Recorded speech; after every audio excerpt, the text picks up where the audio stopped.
Banderacon Captain's Log, FPS Russia Part 2. So I kicked this off with a little bit of a primer into Russian literature, and through that, hopefully a little bit of an insight into the Russian mindset where things go. Now, this translated to Metro 2033 as a game. I'm not going to bore you with all the details I could have read up and researched regarding which studio made it. All I'm going to say is that it is, in my opinion, a thoroughly Russian game. The mindset, the attitude, the way things are, it's only slightly tinted by, I'm going to say, our Western need for a bit of saccharine sweetness and light, because that game could be a fuck of a lot grimmer, is what I'm saying. But the whole thing does, again, it's a difficult one.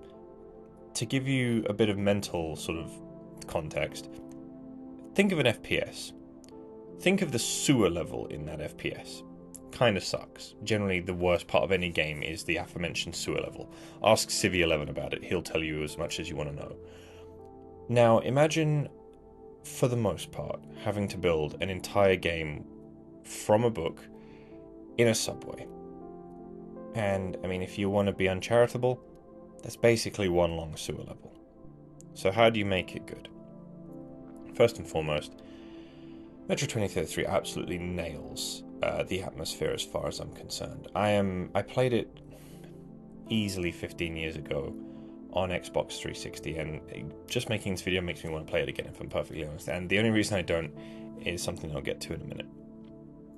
Now, it's a fairly decent little first-person shooter with, for the time, and even for now, I think it's brought up pretty well, especially if you have the, the Game of the Year edition. The graphics are pretty good. In terms of, the design, so the idea is that you have grown up, you were a kid when the bombs dropped and you went underground.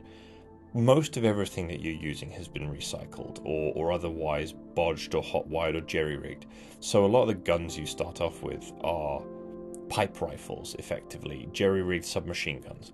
The bullets that you use, which is a whole big mechanic in the game, you either have refitted, reused cartridges, which do a standard amount of damage, or you can use valuable pre-bomb ammunition, which gives a massive damage boost. However, it's also your game's form of currency. So you need to decide during a heated firefight whether it's worth basically spending that on, or spending it later, literally and figuratively. I won't go into it too much, because as I remember at the moment, I think it goes on sale quite often, and realistically, for the money you can pick it up for, I'd absolutely just say go and experience it yourself firsthand. I mean, it's really a decent game, and it's not going to waste your time.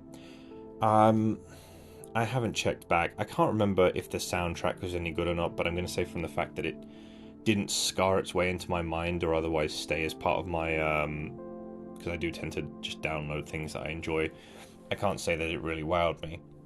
The one thing I am going to say, and this is the reason why I didn't want to play it again, the game nails quite a few parts of the book, and they're not easy parts to nail.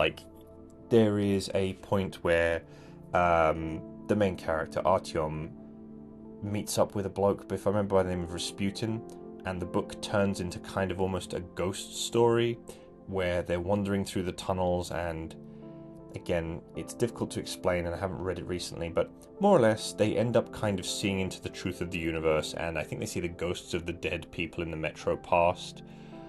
And again, this is just, it's a moment, it's a mood, it's something that's just kind of in the middle of, if you kind of imagine every more Western post-apocalypse, generally the things that happen are fairly grounded and in the now.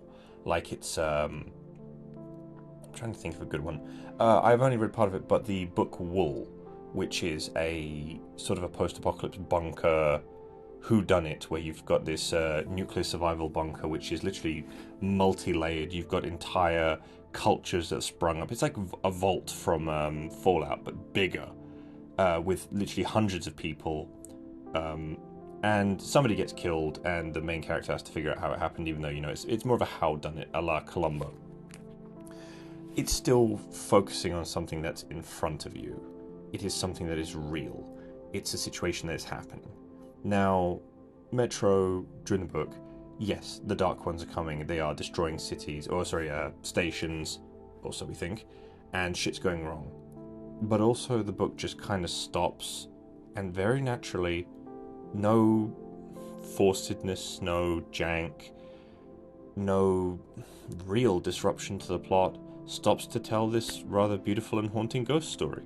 And in fact, that's why I define it as a series of short stories, because every station, not every station, but every significant station has its own story. Something goes wrong. Again, someone's digging a tunnel to hell. There's one where it's full of cannibals using blowpipes with paralytic fungus that grows on the walls. Stuff happens. Now, this game was never going to cover all of that richness. It would be like making an unabridged movie of the Lord of the Rings book, from the books, like straight from there, word for word. It was never going to happen. So it did its best. The thing that I don't like is that somewhere along the line, they decided to shoehorn in a morality mechanic. And they did it in, my opinion, the least fun way possible. So throughout the game, and this is a game that it is a first-person shooter. The way you interact with the world is via bullets, and occasionally explosives, and the odd BB rifle. It's a stealth mechanic. Anyway, you basically have to try not to kill people to get the good ending, and that doesn't make any sense to me.